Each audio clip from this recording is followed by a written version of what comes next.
la sesión. Ok. Ya estamos listos. Voy a empezar yo a compartir mi pantalla.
¿Me escuchan? Sí, Sí, se lo escucha. Ok.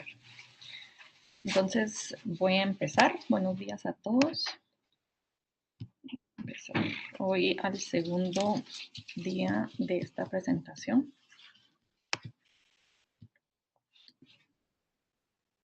Solo otra vez me escuchan, ¿verdad? sí. Ok, ahí estamos. Entonces, buenos días a todos. Espero que se encuentren bien. Este es el segundo día de la presentación o la continuación de la presentación del día de ayer, de análisis numérico.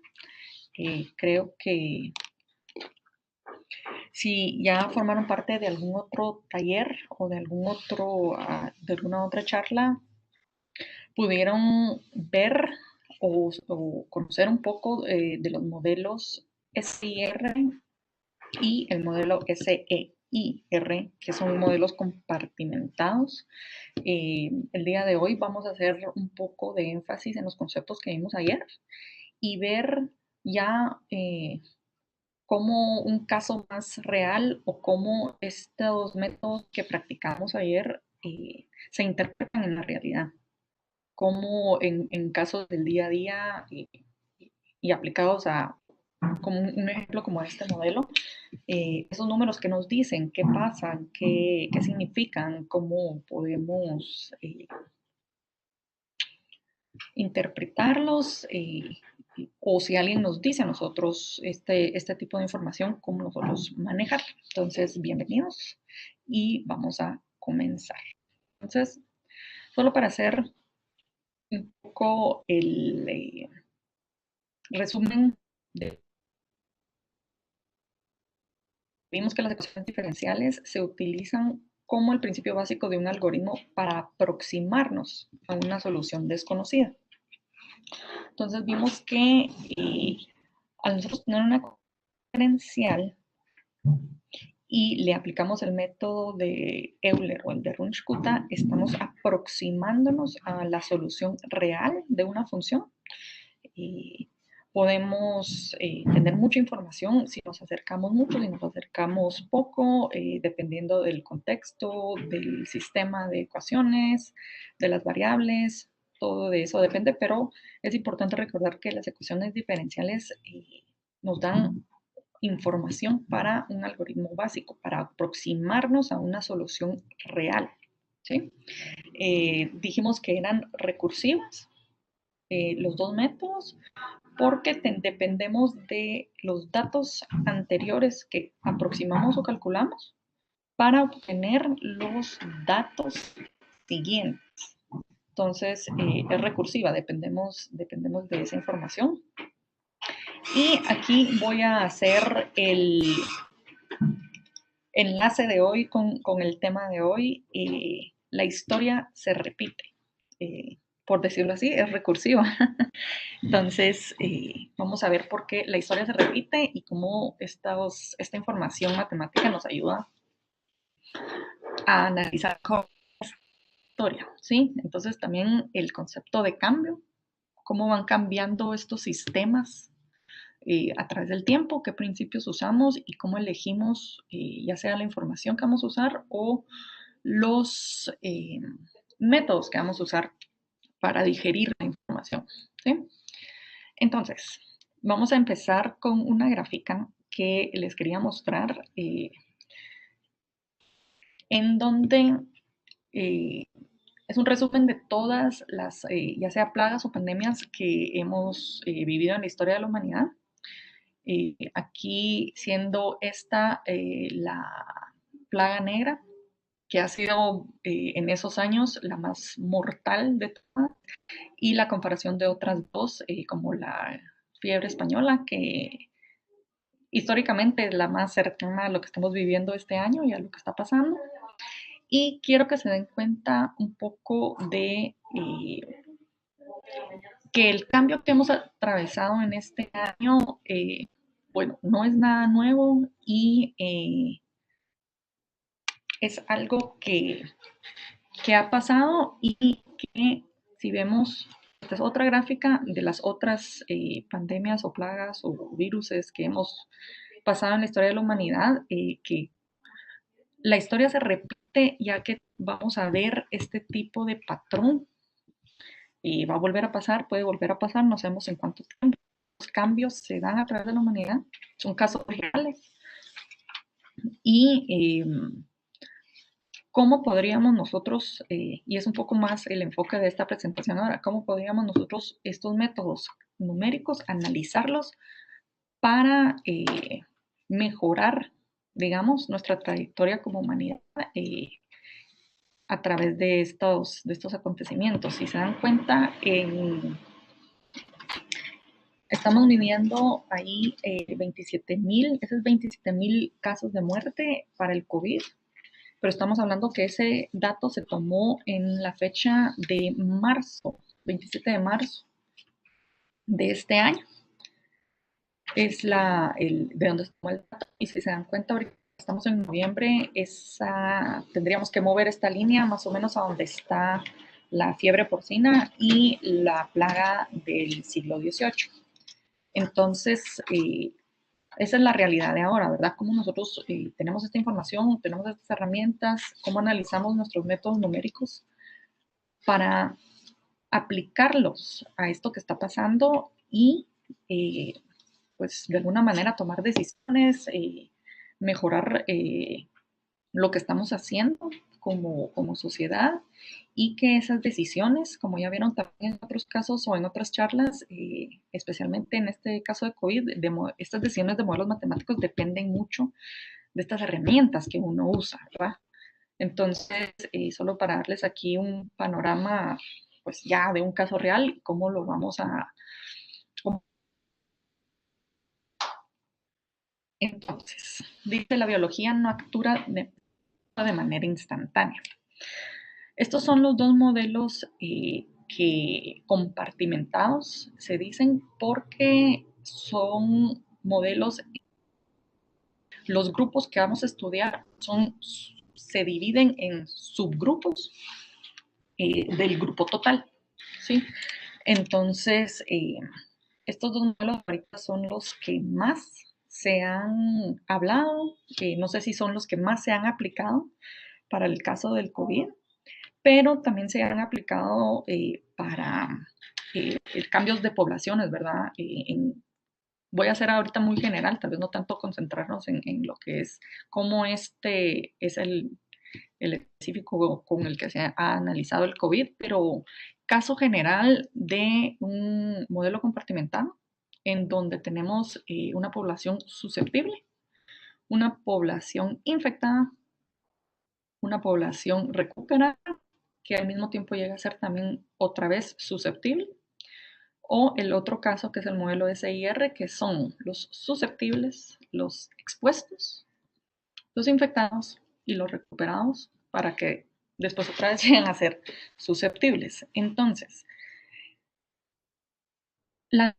El análisis numérico, los métodos numéricos es algo que son de mucho uso porque si vamos a hacer aproximaciones, queremos que sean aproximaciones lo mejor posible para una solución, cualquiera que sea la solución.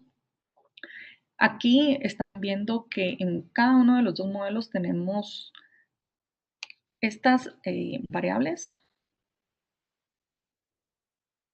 que más adelante se las voy a explicar, que son bastante importantes porque son las que nos van a dar los cambios o la razón de cambio que conocemos y que sabemos que, y lo hablamos ayer, que ese cambio es muy importante, determinante, para que cuando yo tenga mis ecuaciones y cuando yo tenga ya un sistema de ecuaciones diferenciales y escoja un método, tengo la capacidad yo de manipular esa información para decir, ok, voy a tomar un cambio eh, muy grande, muy pequeño, en un cambio pequeño que era el h que vimos en las ecuaciones de ayer.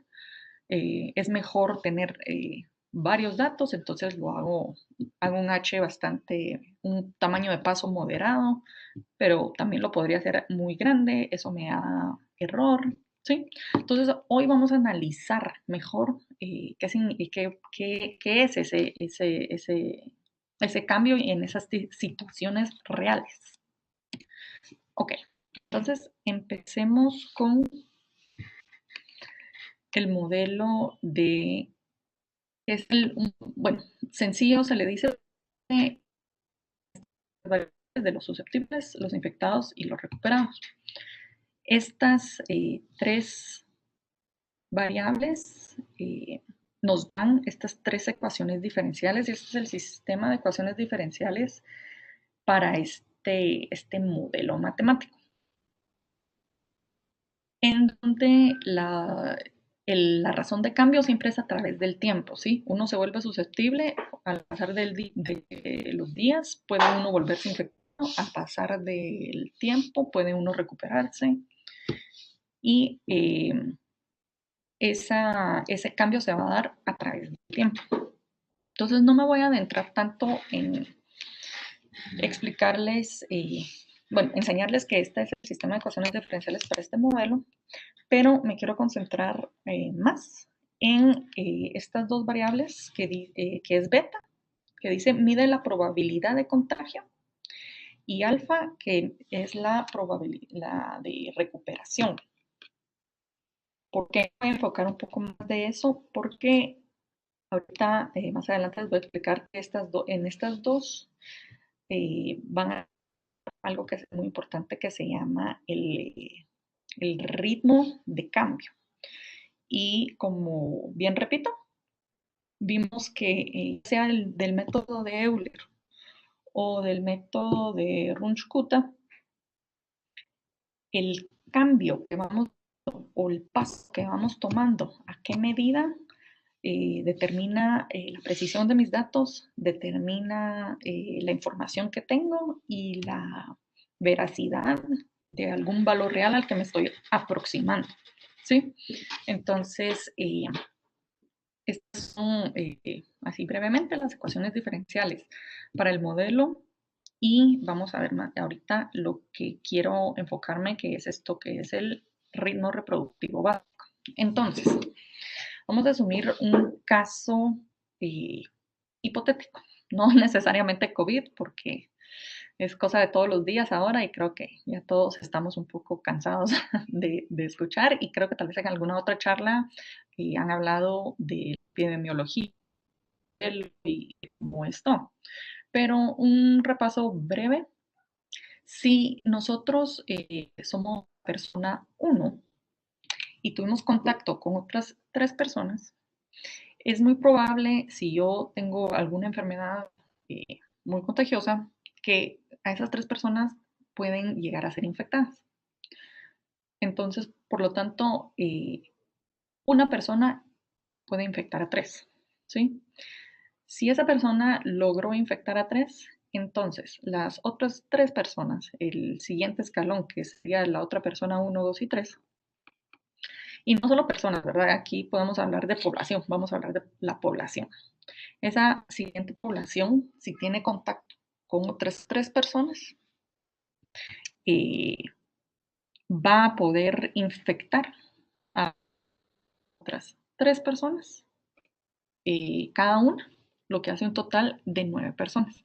Entonces, este crecimiento es lo que se llama un crecimiento geométrico o un crecimiento exponencial, porque multiplica el número de personas siempre, o el ritmo reproductivo es constante de alguna manera, en este modelo, ¿verdad? Así, viéndolo de una manera simple, constante e infecta a otras 3 personas, lo que hace que cada 3 veces van a 3 personas más y va multiplicando ese número de personas por un factor de 3.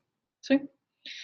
A eso le llamamos el ritmo reproductivo básico, que se define como ese parámetro o esa probabilidad de infección beta con el de recuperación, recuperado o gente que esté bien, alfa, ¿sí? Entonces si lo quieren ver así, es una comparación entre esos dos, ¿sí?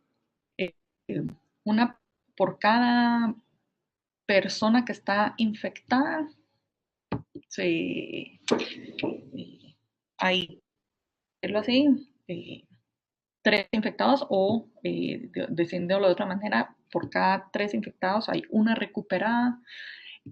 Ese concepto de cómo definir en este modelo el ritmo reproductivo básico, dependiendo del contexto y el entorno que se tiene, es muy importante.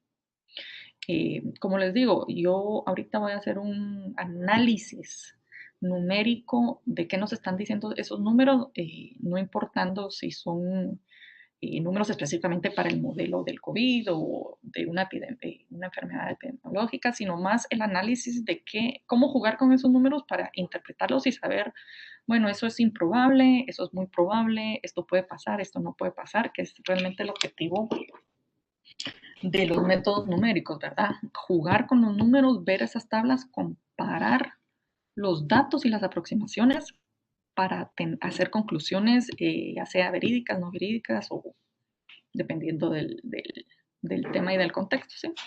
Ok, entonces,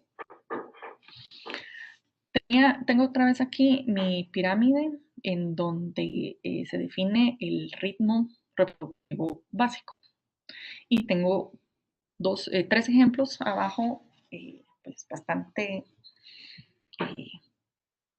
básicos. Y quiero que nos tomemos un tiempo en verlos e interpretarlos. ¿Sí? Entonces, ¿qué me están diciendo? Digamos, en el primero, en donde dice que el ritmo reproductivo básico es igual a 3. Ok, si estoy diciendo que mi beta, que es el número de infectados, es 27 y que el número de personas recuperadas es 9, ¿qué estoy diciendo ahí? ¿Cómo lo leo? Estoy diciendo que de las 9 personas que están bien o recuperadas, hay 27 infectadas, ¿sí?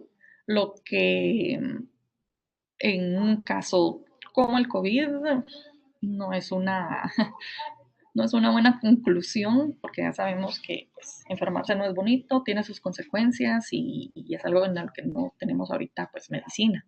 Entonces, este es un ejemplo, un análisis muy, muy básico, muy directo, pero en donde tenemos que empezar a pensar cómo se interpreta esa razón, ese ritmo reproductivo, que en este caso es cómo vamos dando esos pasos, esa razón de cambio dentro de este sistema, dentro de este modelo.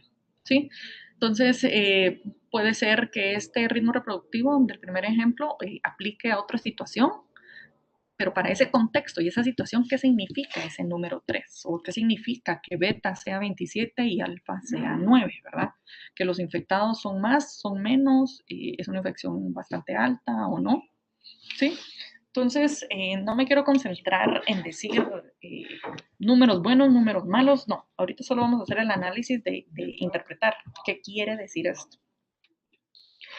En el segundo ejemplo tenemos un ritmo reproductivo de 0.25, ¿sí?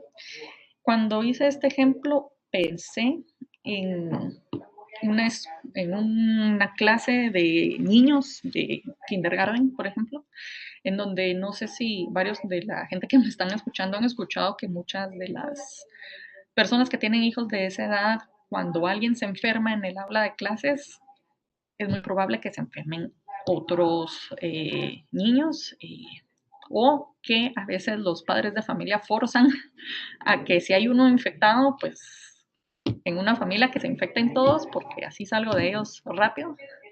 Entonces, en este caso, digamos, si fuera un aula de clases, ¿cómo interpreto este ritmo reproductivo básico? Donde beta es 6, o sea, los infectados, en donde alfa es los recuperados. Entonces, tengo de un aula de clases de 24 niños, tengo a 6 infectados. O sea, por cada 24 niños hay 6 infectados.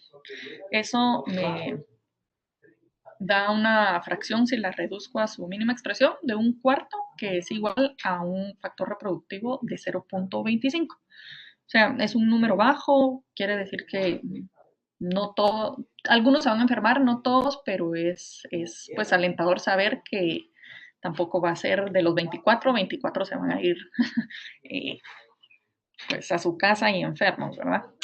Sí, entonces esa es otra interpretación de un contexto muy diferente, un contexto muy básico, en donde podemos leer así los datos, cómo ese cambio, cómo va a pasar en ese contexto, ¿verdad? Ahora veamos el último.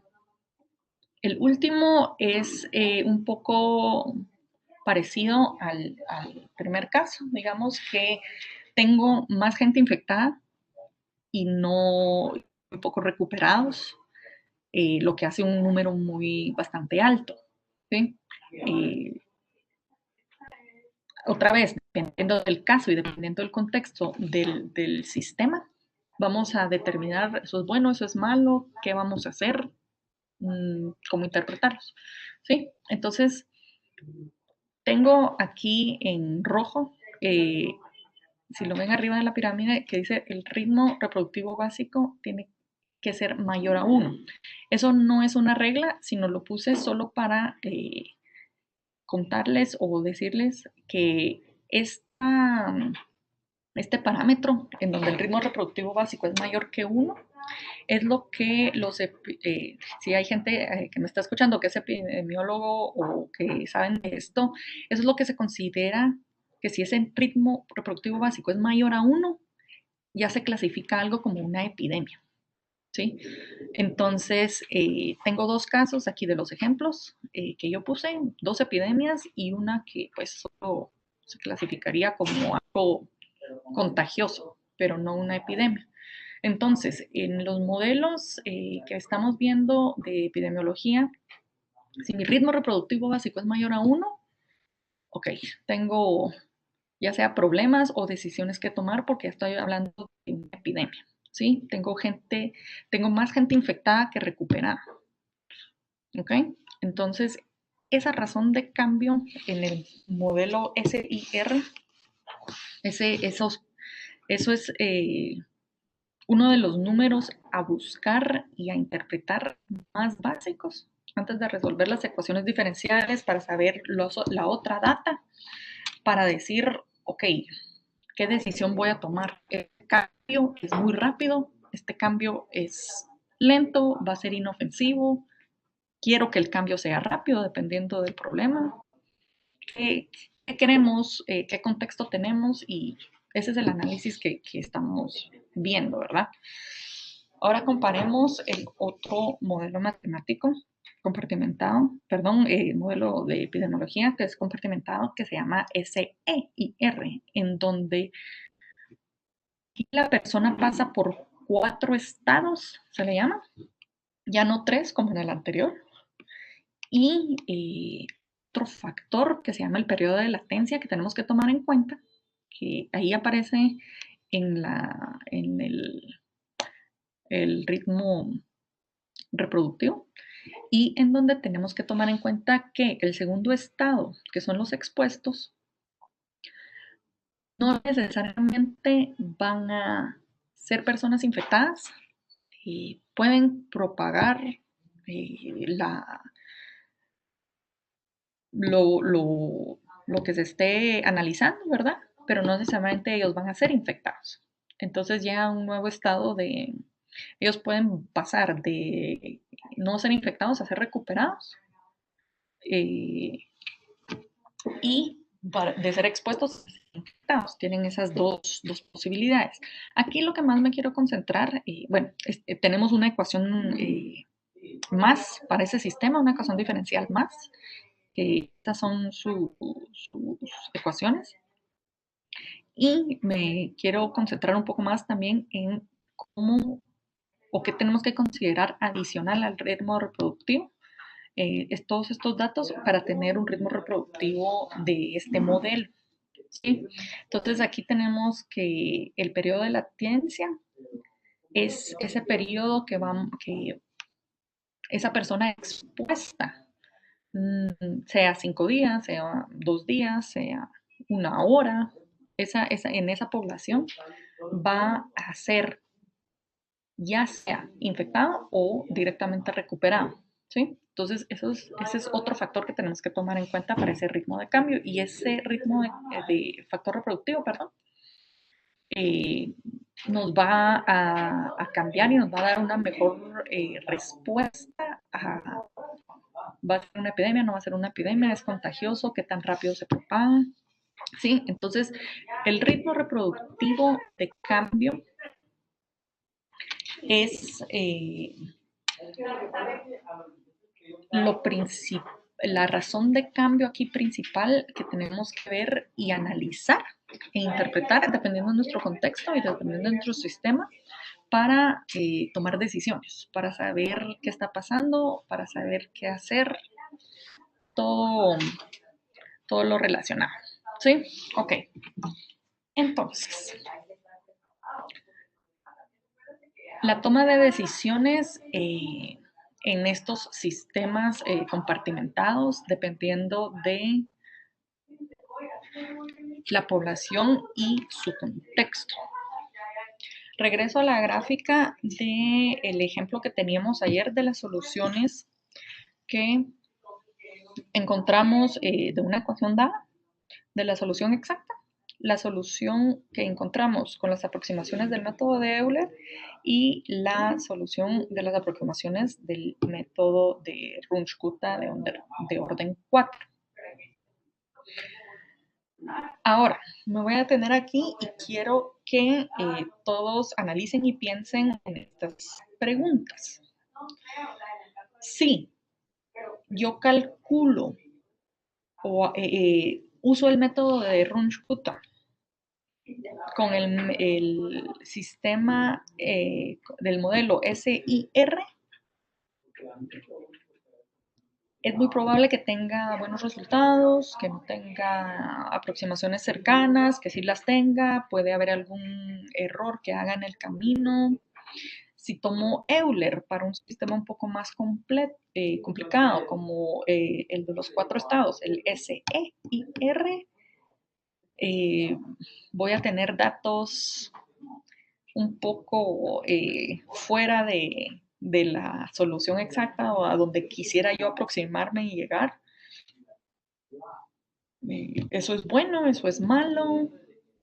¿Qué pasaría cuando yo decido y tomo la decisión de usar un método numérico para analizar ya con un modelo como estos del SIR y el SIR, en donde necesito analizar bien mis datos, necesito calcular bien mis datos y así tomar decisiones de ese problema, de esa ecuación, de eso que estamos hablando, ¿sí? Entonces, para el modelo SIR, que es un poco más simple, porque solo considera 3 estados, ¿en dónde lo aplicarían? Digamos, creo que varias información que se ha dado ahora en los medios por el control de enfermedades de Estados Unidos, por la Universidad de Johns Hopkins, por el Ministerio de Salud de Guatemala, los otros ministerios del mundo, hospitales, doctores, todos empezaron a tomar esta información, pero creo que tenemos que nosotros ser analíticos y ver cómo calcularon esa información. Si alguno de nosotros supiera cómo calcularon esa información, qué método usaron y saber, tuvieron algunos errores en hacerlo. Si alguien calculó un método muy complicado con Euler y tiene un error, un margen de error muy grande porque no va a llegar a la solución exacta.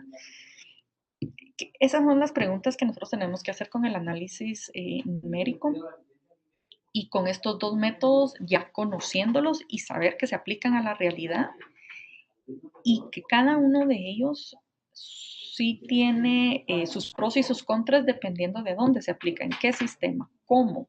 Es bueno que esté yo lejos de la solución exacta, por ejemplo.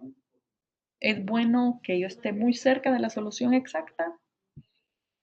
Estas son preguntas que una vez uno practica los métodos numéricos de Euler y Ronch-Kutta y tiene uno una buena, el concepto claro del cambio, el tamaño de paso, la magnitud de datos que necesito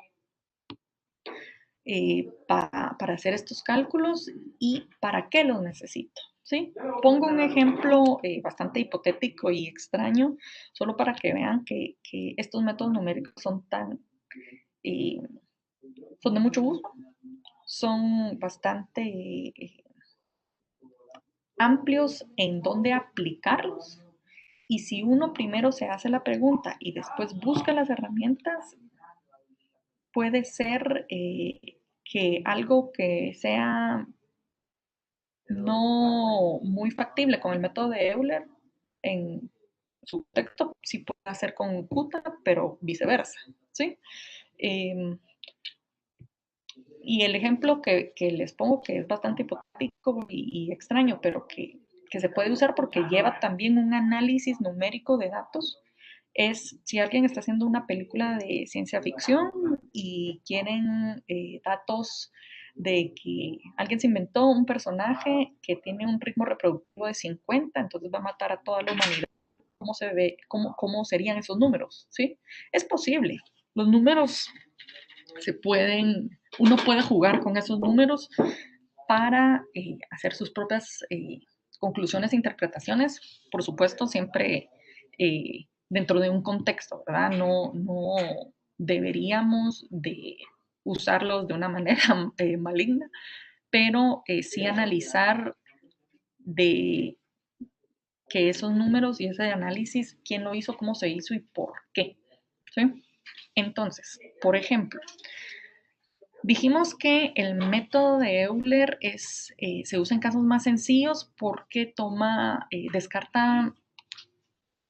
no descarta, pero toma pocos valores en donde cada vez que uno hace un redondeo de 4 dígitos, está despreciando varios otros dígitos a la derecha que pueden hacer mejor la precisión de cálculo de esos números, ¿sí? Entonces, esta es la tabla de datos del ejemplo que vimos ayer del método de Euler. Son los datos, estas son las 10 aproximadas que obtuvimos. Y ahora estoy introduciendo un valor real que si, digamos, era un trabajo de campo, este es mi valor real que yo tenía y quiero comparar esos dos valores. Quiero comparar esa aproximación. ¿La hice muy cerca? ¿No la hice muy cerca? Y bueno, interpretar qué está pasando. Sí, entonces estas básicamente cómo se calculan estos valores, ¿sí? En donde tengo el error absoluto, que es el valor real, menos el valor aproximado, ¿sí? Entonces ahí, si vemos lo interpretamos con la gráfica anterior, es la diferencia que tengo entre esos dos puntos, ¿sí? Tal vez estoy muy cerca del punto Y, pero todavía me falta llegar a él. ¿Qué tanto es esa diferencia? ¿Sí? Entonces aquí lo vemos. Aquí tengo un error absoluto de 0.0012. Pues depende de cómo lo esté midiendo, ¿verdad? O qué sea. Tengo un error todavía me falta llegar a ese valor real por esta cantidad. Y entonces tengo un porcentaje de error relativo de 0.12%. Ahora vayan dándose cuenta que cada vez que yo tomé un paso, ese error se va casi que duplicando. ¿Sí? Lo que quiere decir que en Euler, cada vez que sigo haciendo iteraciones, cada vez que sigo calculando el siguiente valor, me estoy alejando más de la solución, del valor real al que quisiera llegar. ¿Sí? Entonces, en algunos casos puede ser eso bueno, puede ser eso malo. Sería, por ejemplo, si yo necesito alejarme, en, no sé, algún caso hipotético, ver la diferencia, podría usar este método numérico de Euler. Si yo, digamos, en un caso en donde yo necesitaría alejarme de la solución exacta y no acercarme, ¿sí? Hay esa otra interpretación de ese análisis numérico en donde les digo, no siempre tengo que estar muy cerca, tal vez en el contexto del problema que tengo, es mejor estar lejos de la solución, no cerca, ¿verdad? En el caso de epidemiología, de los modelos que conocemos, queremos estar cerca de una solución real para avisarle a la población con tiempo qué se debe hacer o tomar decisiones con tiempo. Ya lo he repetido varias veces que todos estos cambios son a través del tiempo y puede, puede ser pues para todos aquí algo muy de una decisión que alguien tome que no la hizo a tiempo y hay consecuencias. Entonces sí tengan en cuenta que el error relativo con el método de Euler va aumentando por mucho cada vez que se hace una nueva iteración. Sí, entonces si yo quise, más o menos aquí, si hubiéramos calculado un valor y igual a 6, ese valor del error relativo podría haber llegado a 0.7 o más, ¿sí? Y así vamos a ir aumentando. En un sistema de varios datos, Euler me va a dar ese error o esa diferencia, esa distancia de la solución exacta a otro lugar en esa gráfica, por decirlo así. Eh, Creo que si alguien hizo el taller de programación, también pueden ver que programas que pueden hacer todo tipo de cálculos a una precisión de varios decimales y en donde ese error absoluto puede reducirse. Eso nos puede ayudar, en dado caso, a reducir ese error relativo, pero como lo vimos ayer, el método numérico de Euler toma pocos valores, no muchos valores en cuenta, no tanto como Runge-Kutta, como para hacer más. ¿Sí? Ok. Entonces, este es el error de lo que tengo, lo que vimos ayer del método numérico de Runge-Kutta. Vean la diferencia que hay. Los valores que aproximamos con los valores reales me dan un error absoluto muy, casi de nada o muy, ya en la iteración 4 y 5, pues ya hay un cambio, pero no es tan drástico, ¿sí? Al calcularlo en un porcentaje, un error relativo es cero, es casi cero, ¿sí? Y vieron la cantidad de trabajo y la cantidad de datos que lleva el cálculo para el método numérico de Runge-Kutta. La precisión de esos cálculos y de tener tanta información es gracias a, y es por eso que se tiene este resultado, porque tengo tanta información que estoy haciendo con esos datos que su error relativo es muy bajo, casi nada, digamos, en este último dato. Pero ¿qué pasaría en Y0? cambia a 2, no cambiaría mucho. ¿Sí? Entonces, Runchkuta, ya vimos que nuestro error es muy bajo para acercarnos a valores reales y por eso Runchkuta es recomendado para manipulación de datos que son más complejos o sistemas más complejos, ¿sí? Entonces, sí, les hago bueno, hago otro ejemplo solo para comparar, en donde vimos esta función ayer con estas condiciones, en donde este era su tamaño de paso y el cálculo, solo tomé un dato del cálculo con Euler mejorado y con Runchkuta y el valor real. Si se dan cuenta, Euler mejorado me acerca más al valor real, sí afina un poco más esos datos que Euler, por ejemplo, en la iteración de X sub n, ya estando en este paso. Y Runchkuta sí llega a estar bastante cerca, ¿sí? Entonces, cuando yo hice este ejemplo, también calculamos esa misma ecuación, pero cada una con un diferente método, y ahí es donde se nota que cada método tiene sus pros, sus contras, y cuál de todos tiene un margen de error pues mucho más bajo, ¿verdad? Y es aquí donde les repito, sí, desde el principio, mi análisis del problema, del modelo que tengo y con lo que estoy trabajando y las condiciones con las que estoy trabajando, mi objetivo es alejarme de ese valor real, es muy factible que Euler nos funcione mejor. Si yo quiero estar en un punto medio, tal vez Euler mejorado funcione mejor. Si yo quiero ser muy precisa y encontrar la solución exacta a ese valor real que estoy buscando, es mejor Runchkuta adicional al tamaño de información que tengo, ¿verdad? Entonces, no quiero clasificar uno como es mejor, es peor, sino sí hacer el análisis de qué estamos buscando, ¿sí?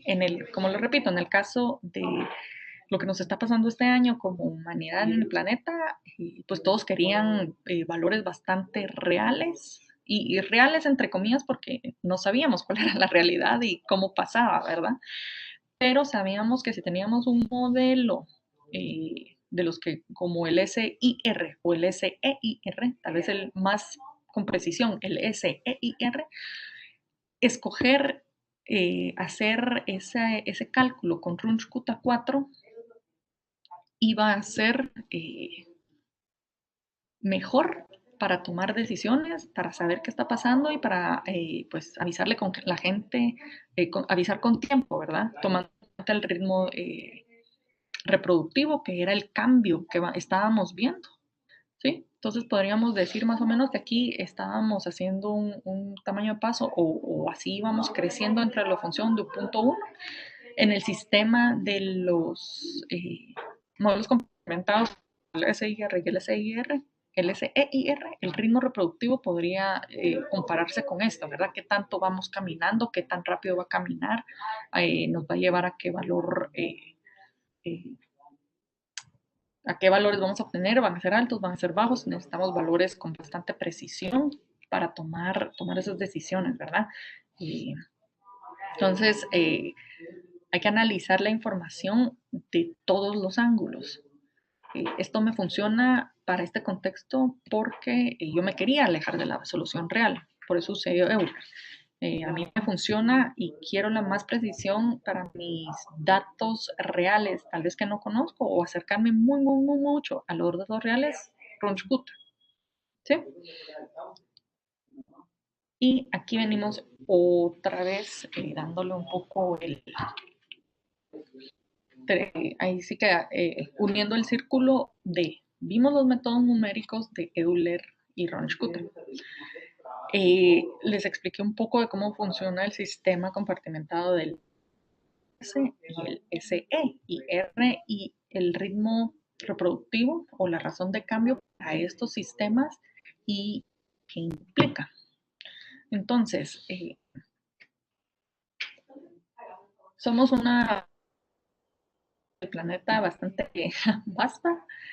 Hay muchos datos por cada población, por decirlo así. Hay mucha información en donde habría que pensar si la que nos está dando la información está calculando con un método más preciso que Runchkuta, programa computacional que toma en cuenta muchos decimales para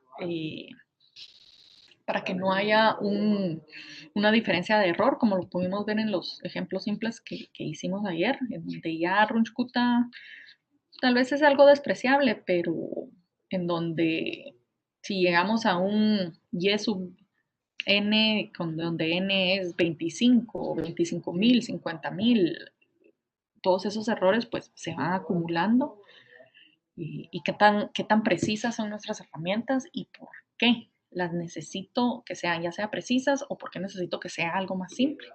¿Sí? Entonces este era el objetivo de este taller, enseñar al principio un poco esos conceptos básicos que se aplican a la realidad, que usan herramientas de los modelos matemáticos como Euler y Runchkut, por qué las usan, cómo se usan y en un caso real ya como lo estamos viendo, con estos modelos compartimentados y modelos que se aplican a epidemiología, ¿por qué lo estoy haciendo? ¿Por qué no lo estoy haciendo? ¿Por qué debería escoger Euler y no Ronchkuta?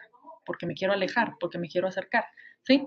Esos son los conceptos que tienen que siempre pensar tomando en cuenta esa razón de cambio o esos cambios que hay, los principios que tienen todos estos métodos numéricos y la elección que se hace y por qué. ¿Sí? Es lo más importante. Entonces, ahorita los dejo con Eduardo. Eduardo, ¿me escuchas? Sí, aquí estoy. Sí, Solo entonces antes Eduardo, alguien preguntaba la E perdón, en el R0 es en el R0 exponencial, es es en exponencial, exponencial, ¿verdad? sí, sí, es la Ok. función exponencial. Esta. Muy Sí, bien. aquí, ¿verdad? Sí, esa. Era esa pregunta.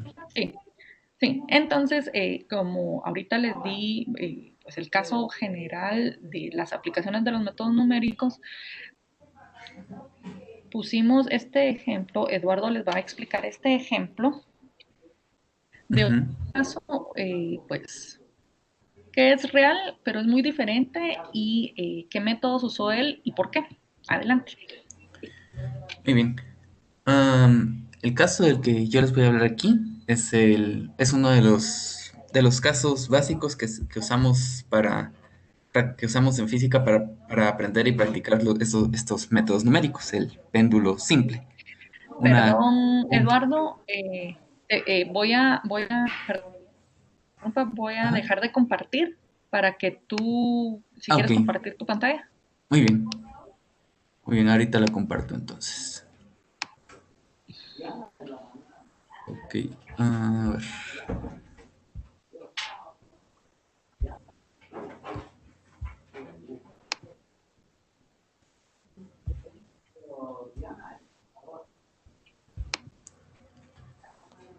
¿Ya pueden ver mi pantalla? Sí, Sí, muy Sí, bien. así. Muy bien. Entonces, el péndulo simple es un modelo idealizado de un péndulo, aunque no es tan difícil de obtener un caso real que se aproxime, que es una cuerda sin masa, a un extremo atada, ajustada perfectamente a un punto estacionario, y en el otro extremo, es donde se concentra todo en una masa puntual, una masa m puntual. Es decir, obviamente esto está en el campo gravitatorio de la Tierra, que apunta hacia abajo y que por simplicidad numérica podemos aproximar a 10 metros por segundo cuadrado. Entonces, el péndulo simple, su movimiento se estudia en términos angulares. ¿Qué tan amplio es este ángulo de aquí con respecto a a la vertical? ¿Y qué tan rápido se va moviendo la masa angularmente, la velocidad angular, qué tan rápido cambia este, esta cantidad de omega, la velocidad angular. Entonces, si tomando este valor del campo gravitatorio y usando como ejemplo una longitud de medio metro, 0.50 metros, en general la ecuación diferencial que define este movimiento es parecida al oscilador armónico simple. La segunda derivada de la posición más la velocidad más el ¿cómo se dice? Más sí, más una función, esta función está relacionada al periodo, es decir, cuánto tarda en regresar aquí la masa, no es exactamente el periodo, pero está relacionada, y por el seno de este ángulo es igual a cero. Esta es la ecuación diferencial que define este movimiento. Es parecida al movimiento armónico, simple, el movimiento de los resortes, excepto porque en vez de solo tener la variable de posición teta aquí por sí sola, tiene una función de esa variable, el seno de esa variable, y eso es lo que hace que no pueda resolverse, de manera exacta. Y por eso lo usamos como ejemplo para aprender los métodos numéricos, porque no se puede, porque es uno de los sistemas más simples que tienen ecuaciones diferenciales que no tienen solución exacta, sin volverse demasiado complicado. Entonces, esta cantidad de aquí es la, es el, es el valor de la gravedad partido de la longitud de la cuerda con la que se echa el péndulo. Como verán, la masa no aparece la masa no aparece en la ecuación. Eso quiere decir que independientemente de la cantidad de masa que haya en esta cuerda, el movimiento será el mismo.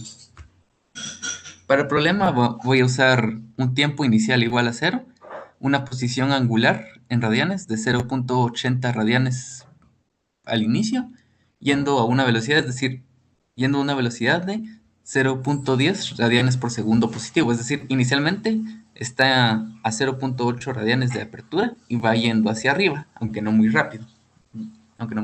Realmente elegí estas cantidades solo por elegir cualquier cosa, no era necesario, no, es decir, la posición inicial puede ser cualquiera, pero elegí esta solo por tener unos números que no fueran tan feos y que se vieran bien. Entonces va yendo para arriba, pero yendo muy rápido. Ahora, déjenme mostrarles qué hacemos para convertir esto. Esto es una ecuación diferencial de segundo orden.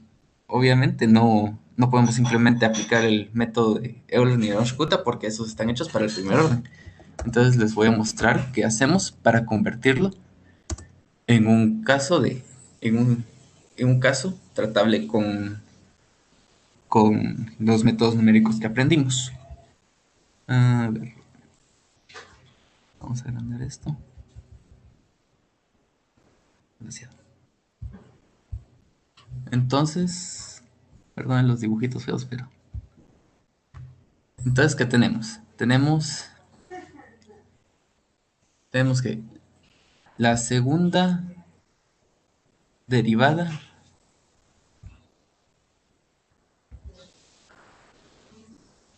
ok, no sé por qué pasa eso, pero bueno.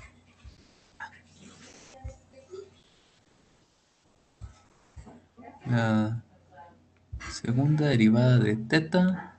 Rayos. Disculpen, eso no. Ahí está.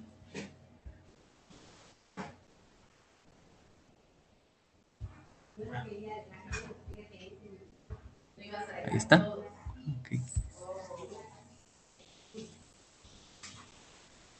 No soy muy bueno dibujando.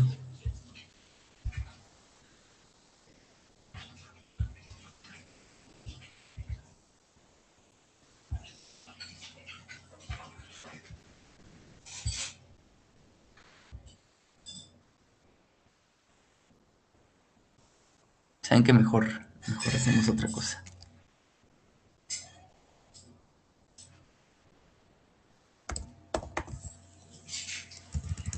No, eso no va a servir. Ay, Dios, dibujarlo. Tenés GIMP. ¿Tengo qué? GIMP, ahí se puede hacer dibujos con un pincel. GIMP. No, creo que no. Ah,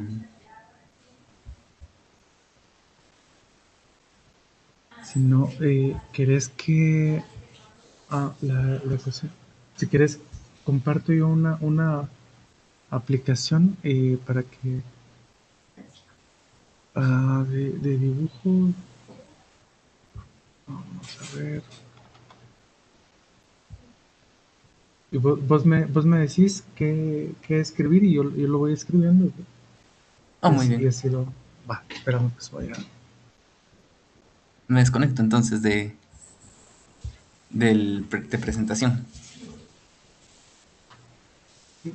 Entonces vos irías diciéndome qué escribir, yo lo Ok. voy escribiendo y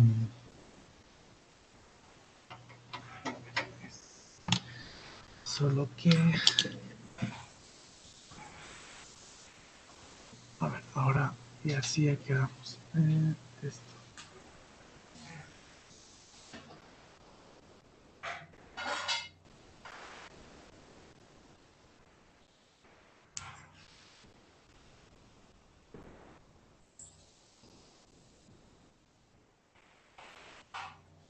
Ya está. Avísame cuando se mire la pantalla y Sí, así ya ya. se mira. Vale. Entonces vos Ok. decime qué escribir Entonces lo que quería era primero escribir la ecuación diferencial y, y mostrar, y definir la variable omega como la primera derivada de teta de la posición angular, la variable velocidad angular como la primera.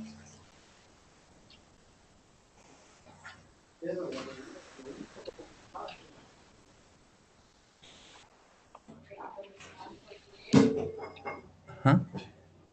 Entonces eso sería igual a omega, a la velocidad angular.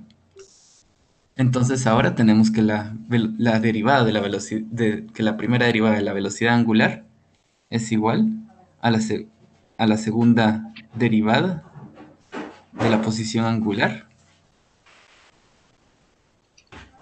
que sería igual a menos, que sería igual a menos g sobre l por el seno de teta. Entonces, entonces lo que hemos hecho es convertir la ecuación diferencial de segundo orden en un sistema de ecuaciones de primer orden, donde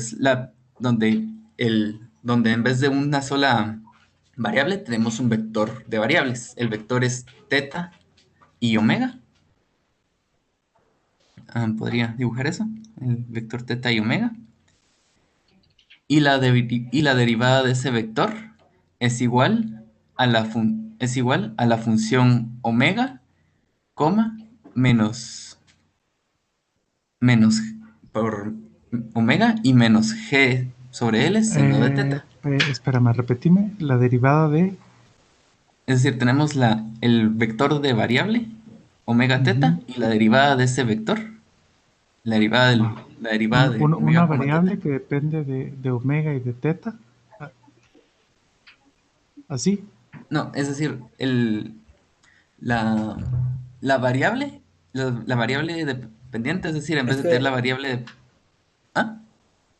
es que ¿Verdad? omega y teta conforman un único vector, ¿va? Ajá, forman el vector. Digamos que Ay, un vector X, la derivada de X con respecto de T es lo que tiene arriba en las dos ecuaciones sí, sí, sí, sí. diferenciales. Ajá. Ajá. Entonces tenemos el vector omega teta, que Ujú. es nuestro vector variable, y la derivada y la derivada de esa variable, la derivada de ese vector, que es el vector omega, coma, menos g sobre l seno de teta. Es decir, la derivada de teta es igual a omega y la derivada de omega es esa función menos g sobre l seno de teta. Entonces, ya tenemos un sistema de ecuaciones diferenciales de primer orden. Y, y podemos utilizar utilizarlo en esta forma para resolverlo con métodos numéricos tanto de Euler como Runge-Kutta aplicados de manera vectorial, es decir, sobre sobre el vector en su conjunto y usar eso para hacer las iteraciones del método. Entonces, creo que ya puedo compartir pantalla para mostrar cómo se soluciona. Ok. Gracias, Giovanni.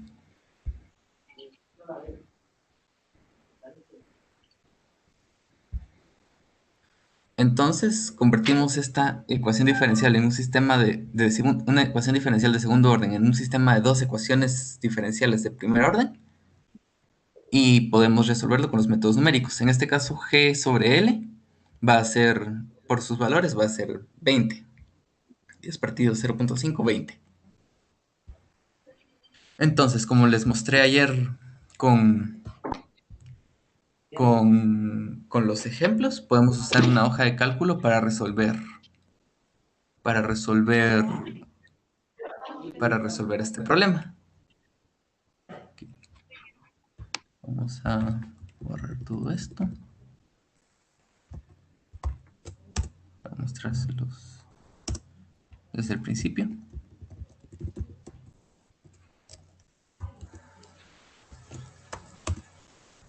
Muy bien, entonces tenemos las condiciones iniciales. La condición inicial del tiempo, la condición inicial de la primera variable dependiente, teta, y la condición inicial de la segunda variable dependiente, omega, 0.8 y 0.1. Y para este problema elegí un paso bien pequeño, 0.001, que esa clase de pasos es lo que se vuelve más común ya aplicando a problemas mecánicos de este tipo. Entonces, como sabemos, el método de Euler es usar la condición que ya tenemos y para avanzar un paso, a eso le sumamos el, el paso h multiplicado por la función f de las variables t, teta y omega, o en este caso de la variable t con el vector variable teta como omega. Entonces, esta f es igual a la derivada del vector de teta y omega, es decir, la derivada de estas dos juntas, que entonces sería la derivada esta, la derivada de teta, la derivada de omega, ambas respecto del tiempo. Entonces sabemos que la derivada la derivada de teta es igual a omega. Entonces aquí usamos igual a omega. Y sabemos que la derivada de omega es igual a menos g sobre L, en este caso 20, menos 20 por el seno de la posición angular teta. Entonces es igual a menos 20 por el seno de este valor de aquí. El tiempo avanza un paso. Igual a A2 más T2. Tiempo avanza un paso. Y θ avanza lo que había anteriormente, más la derivada de ella, lo que salió aquí, la derivada de ella por el paso 0, por el paso h, y lo mismo para omega. El valor que ya teníamos aquí en C, más el paso h por el valor de su derivada en el punto anterior. Entonces, luego de hacer eso, podemos hacer lo mismo que hicimos en la situación anterior y simplemente ir extendiendo este patrón hasta llegar al paso al que quisiéramos. Entonces puedo agarrarlo desde aquí y llevarlo muy muy lejos. Ay, demasiado. Y llevarlo, digamos, hasta aquí. digamos a 0.3, en donde tenemos entonces en donde podemos ver el avance de esta función. Sí, podemos usar esto para hacer una gráfica y así observar el comportamiento. Gráfico. Expresión. Entonces aquí podemos ver este pedacito de aquí, que es el inicio de un comportamiento más o menos sinusoidal. No exactamente, porque si fuera exactamente podríamos resolverlo sin necesidad de métodos numéricos, pero si avanzáramos más podríamos ver la subida y la bajada de estos valores. Luego les mostraré algo al respecto. A ver.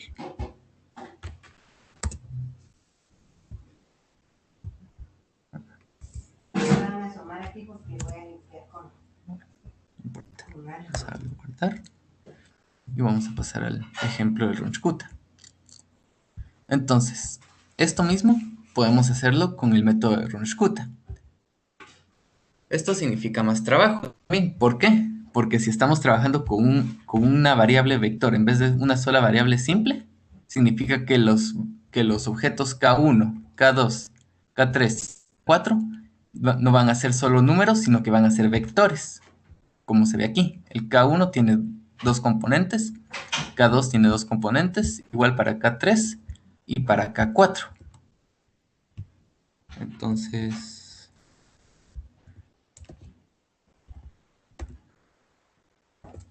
vamos a borrar esto para verlo de un...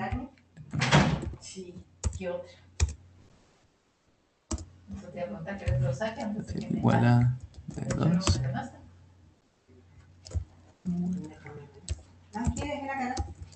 Esto no lo tenía así puesto porque originalmente solo había usado para hacer la gráfica, pero bueno, veamos. Entonces tenemos lo mismo, el mismo problema con la misma condición inicial, el mismo paso, pero entonces ahora tenemos K1 y el K1 evaluado como un vector. Entonces K1, recordemos, era la función f igual a la derivada del vector evaluada en en los valores que ya teníamos. Entonces, igual a el K1 como teta es la primera componente, el primer componente de K es igual a teta. Y el segundo componente de K es igual a la derivada del segundo componente, que es menos 20 por el seno del valor de teta. El K2, si recordamos, está evaluada en el valor de t más de la variable independiente, en este caso t, más un medio del paso, y en el vector variable más un medio del paso por el valor de K1, pero en este caso el valor de K1 está dado también vectorialmente. Entonces, recordemos, si K2 es f, pero evaluado en f igual a las derivadas de estas, pero evaluadas con el valor de K1, entonces, en vez de evaluar derivada de teta igual a omega, evaluamos derivada de teta más 0.5 más un medio del paso por el valor de K1 correspondiente a la componente de omega, es decir, la segunda componente de K1, este valor de aquí, en F2. Eso sí es importante recordarlo. Aquí el cambio es en la variable interna, es decir, si estamos evaluando omega, vamos a evaluar sobre la segunda componente de los Ks. Entonces, por eso es que aquí está F2. Eso es importante porque uno puede confundirse y usar F1, pensar K21 corresponde a la componente 1 de K2, corresponde a la componente de K1, y no es eso, porque porque no estamos evaluando, porque estamos evaluando según las variables, estamos evaluando internamente según las variables, y como este evalúa omega, omega corresponde a la segunda componente. Y entonces lo mismo con K2. Aquí estamos evaluando el seno menos 20 por el seno de teta, pero modificado.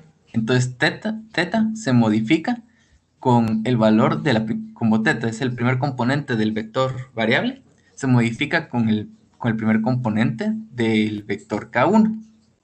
Entonces 0.5 por el paso por el valor de K11. K31 es lo mismo que K2. K3 es lo mismo que K2, solo que evaluado con K2 en vez de K1. Entonces, las mismas reglas. Y K4 es la función evaluada con un paso entero. Es decir, es el valor de la variable más h por el valor de K3. Y lo mismo, este corresponde al que es evaluación de omega, se evalúa con el valor de la segunda componente, porque omega es la segunda componente del vector, entonces se evalúa con el segundo componente de K3. Y K4, que es evaluado sobre teta, seno de teta, se evalúa, como teta es la primera componente del vector variable, se evalúa con la primera componente del vector K3. Entonces, ya podemos pasar a avanzar un paso. El tiempo aumenta un paso simple. Este aumenta, como dijimos, el valor del paso multiplicado por las componentes, por las primeras componentes de los vectores. Como teta es la primera componente, entonces las componentes, entonces es multiplicado por la suma de los K1, K11 más 2K21 más 2K31 más K41 y todo eso dividido entre 6. Y para el omega se hace lo mismo, solo que con las segundas componentes de todos estos vectores. Entonces ahora ya podemos agarrar esto, extenderlo a la siguiente. Y podemos entonces ya seguir hasta los pasos que queramos. Entonces podemos agarrar. Ahí está. Ahí está.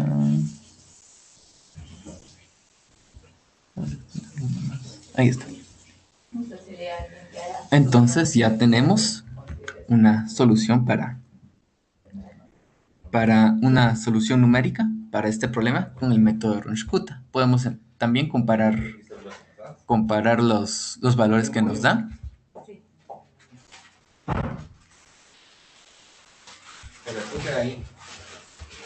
Como vemos, ya podemos ir viendo una diferencia. Aquí es 24, 92, 60. Aquí es 25, 00.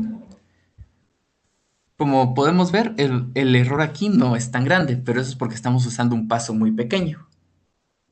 Pero si siguiéramos avanzando, veríamos crecer el error más y más.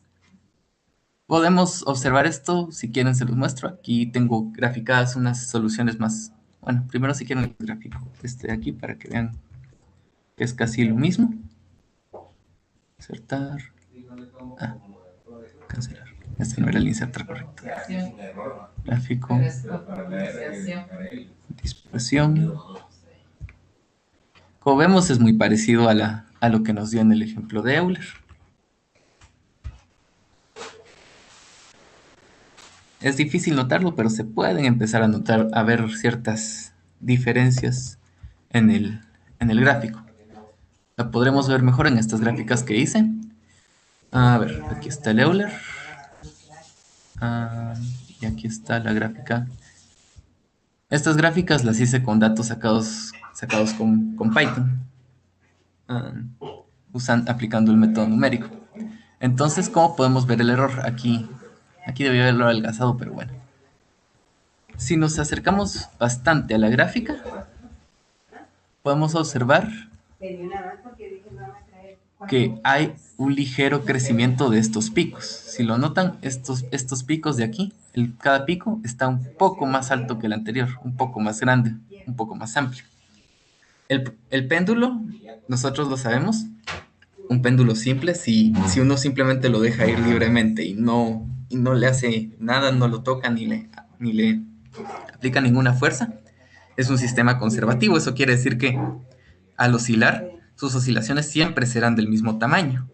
El hecho de eso lo sabemos, eso es completamente intuitivo. Entonces, al observar el crecimiento de estos picos, sabemos que el método de Euler está introduciendo un error que al avanzar, que podemos observar al avanzar. El pedazo que vimos originalmente en, en las gráficas que les mostré era apenas la primera parte de la solución. Entonces solo llegamos a un pedazo como así, creo yo, nada más. Un pedazo chiquito. Aquí lo avancé un poco más, lo hice con Python. Entonces ya se puede empezar a observar cómo se introduce error y cómo va aumentando la energía del movimiento, que es algo que no coincide con la física real. El método de Runge-Kutta, en este punto, en ese punto todavía no vemos crecimiento de los picos. Eso quiere decir que se está introduciendo un error mucho más pequeño, lo cual coincide con lo que sabemos del método de Runge-Kutta, que es mucho más exacto, que su error es muy pequeño. Entonces aquí al menos a simple vista, no se puede identificar el error introducido como crecimiento como un aumento de energía que no tiene sentido. Entonces ahí a simple vista podemos ver que el método Runge-Kutta es más exacto e introduce menos error.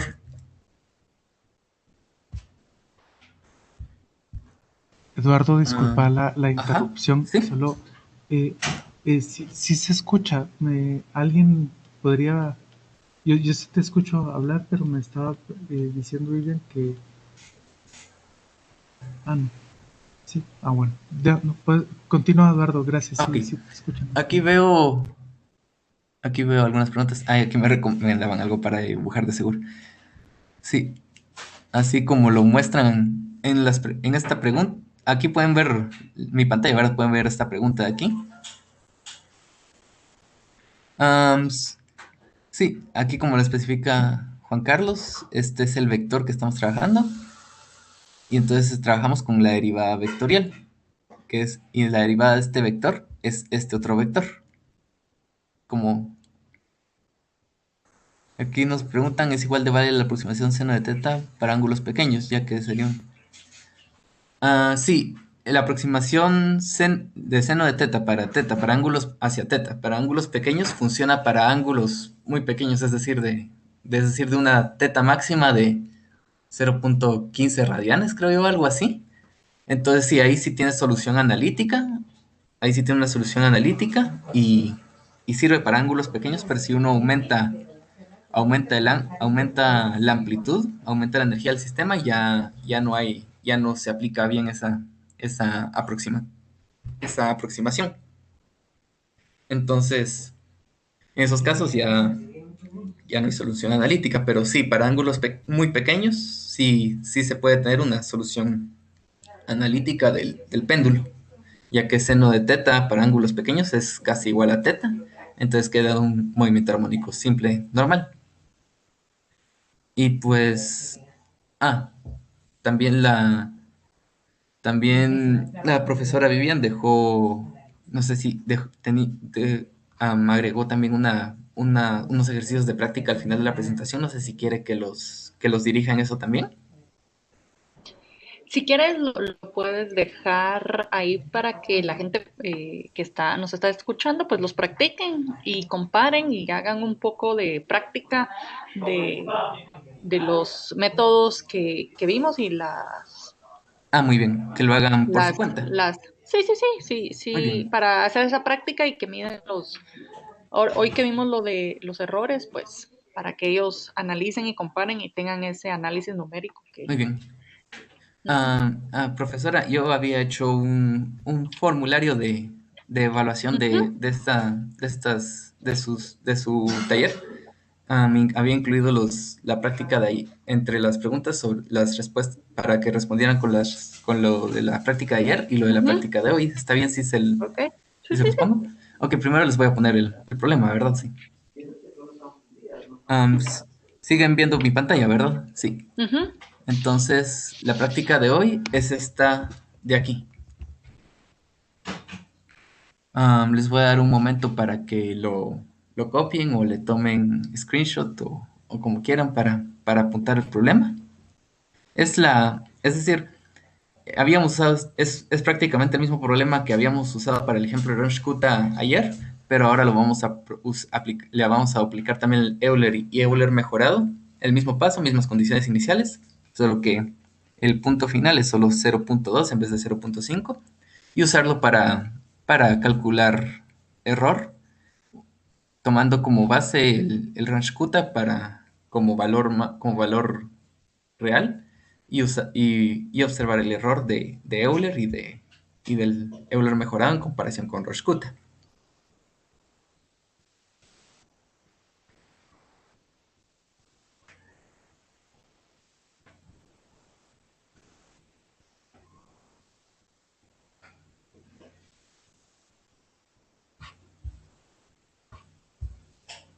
Ok, es que me escriben en el chat si alguien le falta por copiarlo o conseguirlo, ¿a alguien le falta?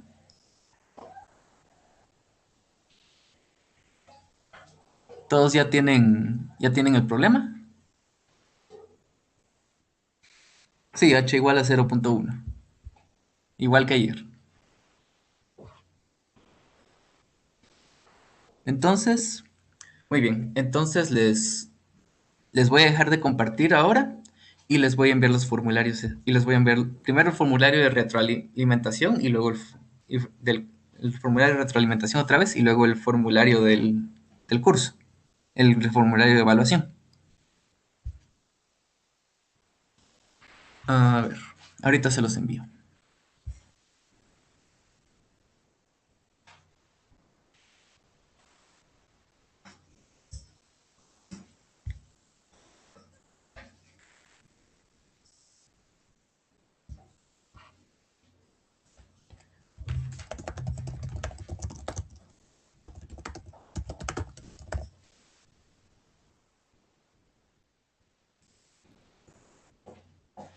Am, Preguntan, ¿en alguna sesión van a aplicar estos métodos al sistema de ecuaciones del SI, SE y R?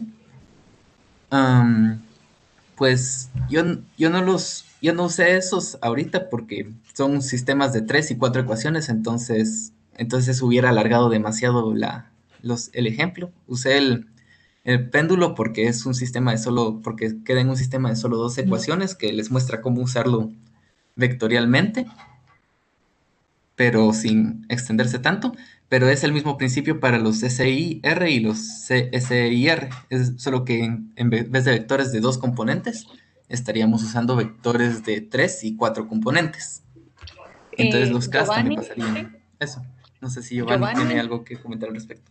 no sé si hay algún otro plática o taller, y no sé si fue ayer, sobre donde se extienden más sobre los cálculos del SIR y el SEIR con los métodos.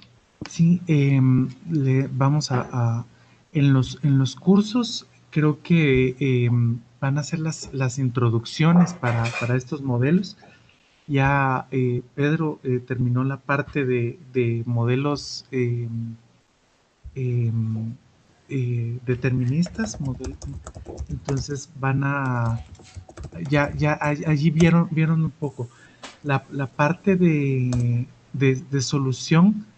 Yo creo que el último día en el taller de programación vamos a llegar hasta programar el método de Euler y el de Runge-Kutta para hacer el modelo SIR, que es el más simple. Entonces, creo que si llegamos a tiempo al viernes, lo vamos a hacer ahí. Entonces, claro, no, eh, bueno, de todas formas yo les paso el notebook para que tengan las implementaciones de estas, aunque sí, yo creo que les voy a dar la implementación, como les digo, les había comentado, no es una implementación optimizada, así que para hacer algunas pruebas nos va a servir, pero sí lo vamos a hacer el viernes. Muy bien, entonces, eso es.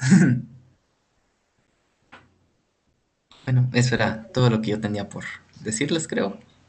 Ah, ¿Algo me faltó? No, creo que estamos bien. Solamente muchas Ok, gracias a todos por gracias. participar. así es, muchas gracias a todos por Gracias. participar, a Vivian y a Eduardo por este taller. Y entonces ya continuamos el día de mañana, que mañana miércoles vamos a hablar sobre modelos basados en agentes, y después a las 10:45 hay otro taller sobre estadística bayesiana. Entonces nos vemos el día de mañana y feliz tarde. Feliz tarde. Buenas tardes.